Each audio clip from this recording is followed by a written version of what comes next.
Muito bem, continuando o estudo do trimestre, vamos passar para a lição número 12, quando Moisés pediu para ver a glória de Deus. Como disse um escritor, Moisés pediu para ver a glória de Deus num sentido de adoração, não de curiosidade.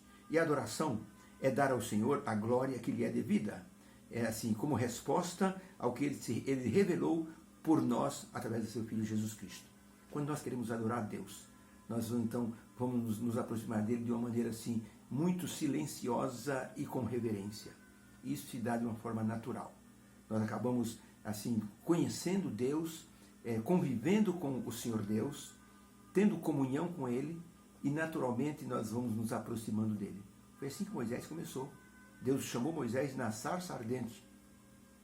E Ellen White fala que Deus velou a sua glória para conversar com Moisés. Ali foi o primeiro chamado. Moisés aprendeu algo impressionante da reverência, da adoração a Deus. E durante os momentos que Moisés falou com Deus no Monte Sinai, Moisés se tornou muito íntimo do Senhor nosso Deus. O verso da semana está no livro de Êxodo, capítulo 34, verso 6. Passando, pois, o Senhor perante ele, clamou: o Senhor, Deus misericordioso e piedoso, tardio em irar-se e grande em beneficência e verdade. Aquele que guarda a beneficência em milhares, que perdoa a iniquidade. E ele perdoa a transgressão do pecado daqueles que são culpados, mas que pedem perdão a ele. Ele não tem por inocente aquele que peca e não se arrepende. Por isso, ele vai transferir a iniquidade dos pais sobre os filhos, e sobre os filhos dos filhos até a terceira e quarta geração. Então Deus é um Deus de bondade. Deus é um Deus que ele, assim, dá todo o amor para o ser humano. Agora, se o ser humano for teimoso e não quiser esse amor, dispensar esse amor, aí Deus não tem como obrigar a pessoa a aceitá-lo.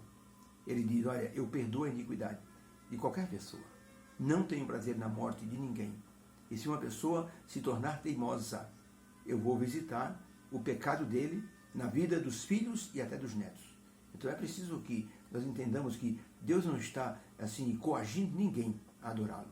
Ele só está avisando que estar do lado dele é a melhor coisa a se fazer neste mundo. Estar contra ele é assim obter um inimigo muito poderoso, o Senhor do Universo. Quem é que quer Deus, o Senhor do Universo, como inimigo? Por isso que Moisés se aproximou de Deus de uma forma assim tão preciosa. Quando ele viu o amor do Senhor pela nação de Israel, Moisés se apaixonou pela pessoa de Deus e se tornou íntimo do Senhor Deus. E Moisés resolveu amar o povo que Deus amava, do mesmo jeito que Deus amava. Tanto que ele intercedeu pelo povo muitas vezes. Quando nós avaliamos a nossa vida cristã, nós percebemos que nós temos que estar em constante transformação e crescimento. Quem não cresce diante de Deus acaba morrendo espiritualmente. Nós temos que crescer. É um crescimento assim que não para nunca. O crescimento nem sempre acontece de imediato. Poderá até ser silencioso e levar algum tempo. Uma pessoa entra na igreja, batiza-se e vai devagarinho crescendo espiritualmente. Tem pessoas que têm um crescimento rápido, tem um crescimento assim, veloz, mas a maioria tem um crescimento devagarinho, vai entendendo coisa por coisa. É como entrar numa escola. A pessoa entra na escola, no primeiro ano, as crianças aprendem a ler, são alfabetizadas.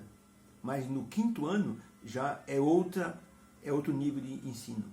Não tem lógica uma criança no quinto ano saber apenas ler como uma criança de 1 ano.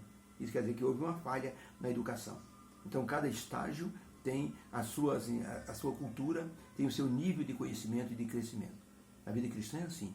Nós temos níveis de conhecimento, vamos crescendo espiritualmente. Agora, uma pessoa que não cresce espiritualmente fica atrofiada. O menino diz para o pai e a mãe numa sexta-feira: que gostosa é a nossa vida, papai. Eu gostaria de ficar sempre assim. O pai diz: filho, não é possível. Filho, todo mundo quer crescer. Você quer ficar sempre no segundo ano da escola? Não, papai. Então as coisas não podem ser assim, parar no tempo, quero que seja sempre desse jeito. Eu entendo o que você está dizendo. Você gostaria que essa felicidade se prolongasse. Mas a gente não pode parar no tempo. Nós temos fases na vida, filho. E você vai crescendo. Você tem 10 anos. Daqui a pouco você vai ter 13, 15, 18. Seus gostos vão mudando, suas preferências. Então a gente vai crescendo. papai tem 40, logo o papai já tem outro crescimento, e nós estamos crescendo. Por isso é importante o crescimento.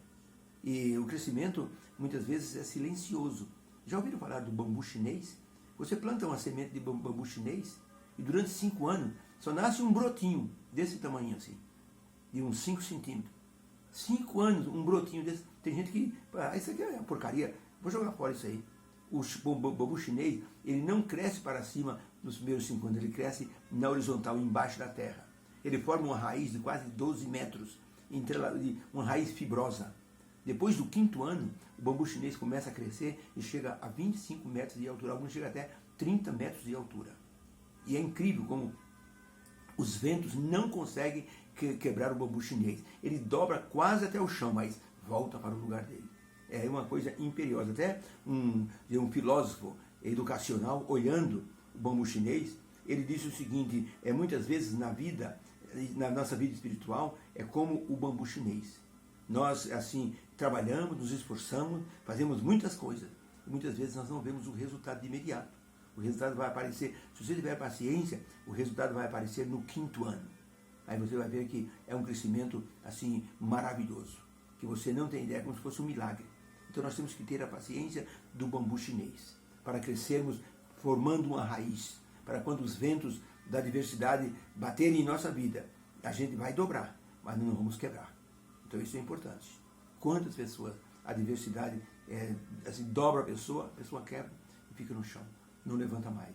Quantos na igreja nós já vimos assim, pessoas que desistiram da fé, porque um parente morreu, porque perdeu o emprego, porque o carro foi roubado, porque perdeu um ente querido, e a pessoa então desiste. Então o bambu chinês é uma lição de vida para nós não desistirmos dos nossos sonhos, para nós não desistirmos da vida espiritual. Ellen White escreveu no livro Medicina e Salvação, na página 44, o seguinte: o propósito de Deus a nosso respeito é que nós avancemos sempre para o alto. Mesmo nos menores deveres comuns da vida, nós devemos crescer continuamente na graça, supridos com os elevados e santos motivos poderosos que procedem do trono de Deus, daquele que deu sua vida para nos prover do incentivo de sempre estarmos crescendo e aumentarmos o nosso caráter cristão. Moisés foi uma pessoa especial. Moisés cresceu espiritualmente diante de Deus. Chegou ao ponto de Moisés dizer para Deus: Senhor, eu quero ver a tua glória.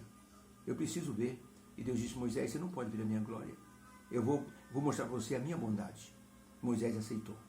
Essa semana vamos estudar como Moisés se comportou diante desse pedido, ou seja, como Deus se comportou, como Moisés se comportou com a resposta divina. Valerá a pena estudar pedindo para ver a glória de Deus. Que Deus nos abençoe, que a semana seja abençoada de lutas, mas com vitória. Que Ele te abençoe.